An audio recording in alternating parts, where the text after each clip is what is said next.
En France, la crise politique s'enlise. La formation du gouvernement se heurte à nouveau à des tensions, cette fois entre Michel Barnier et les macronistes. En quête, je cite, d'une clarification sur leur place dans la future équipe gouvernementale. Le nouveau Premier ministre a déjà indiqué avoir découvert, je cite, une situation budgétaire très grave. 2 réunions à Matignon ont été reportées et le flou persiste 2 semaines après sa nomination.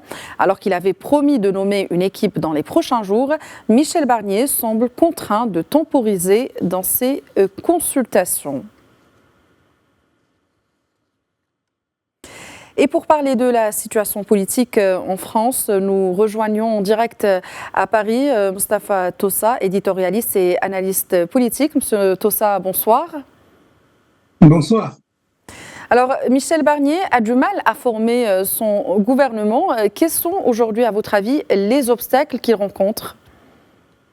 En fait, les véritables obstacles rencontrés par Michel Barnier dans cet effort de former un gouvernement, c'est une histoire de casting, parce que depuis sa nomination, Michel Barnier a cru qu'il avait la main libre, il avait toute l'attitude pour choisir son équipe gouvernementale.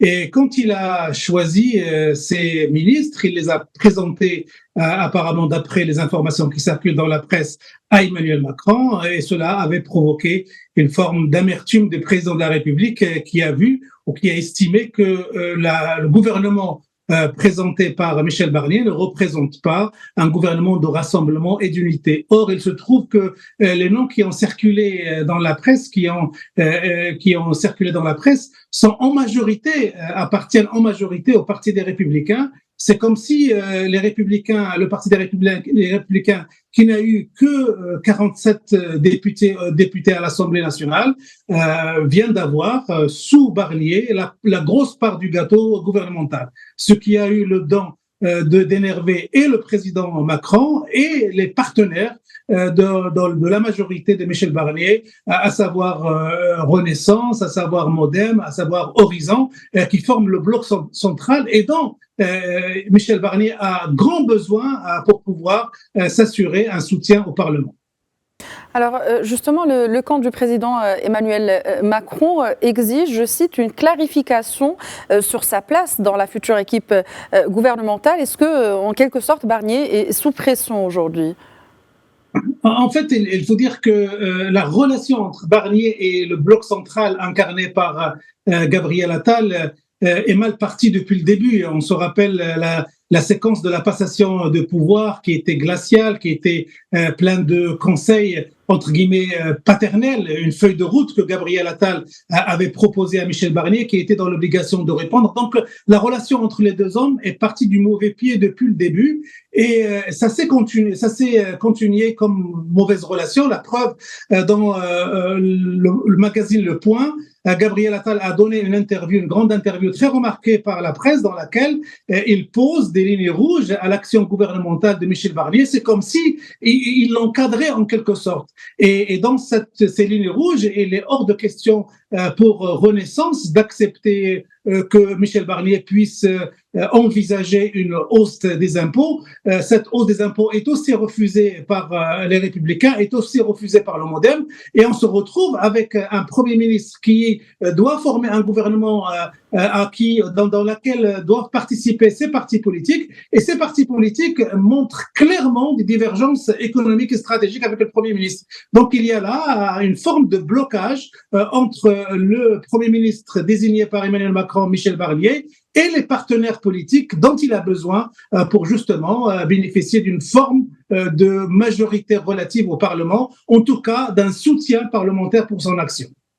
Alors justement, vous l'avez évoqué, Moustapha Tossa, cette hausse des impôts. Le Premier ministre français Michel Barnier a jugé aujourd'hui, je le cite, très grave la situation budgétaire du pays. Il pense donc à cette hausse des impôts, alors que ses partenaires, ses futurs partenaires du gouvernement ne veulent pas forcément entendre parler de cette hausse d'impôts. Est-ce que là encore, on se dirige vers une nouvelle impasse sur le sujet ?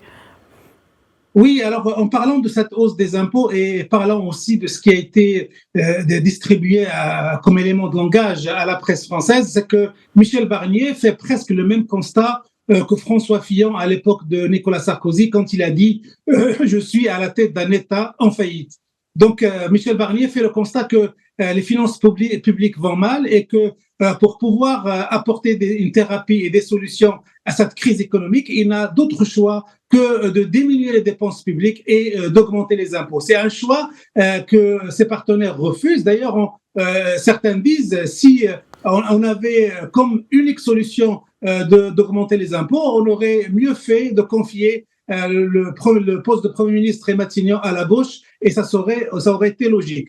Mais en tout cas, il y a une vraie impasse politique actuellement entre Emmanuel Macron et Michel Barnier. La tension a été perceptible aussi quand Thierry Breton, le commissaire européen, a été obligé de démissionner par Ursula von der Leyen. Et dans l'urgence, Emmanuel Macron a imposé l'actuel ministre des Affaires étrangères démissionnaire Stéphane Séjourné.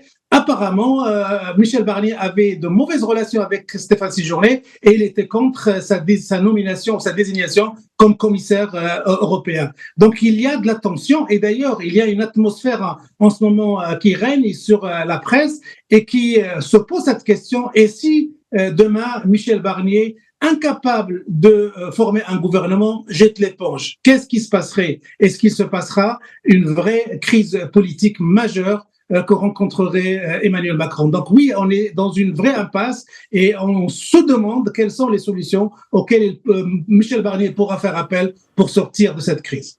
Encore beaucoup d'interrogations. Moustapha Tossa, je rappelle que vous êtes éditorialiste et analyste politique. Merci d'avoir répondu à nos questions et merci pour ces précisions.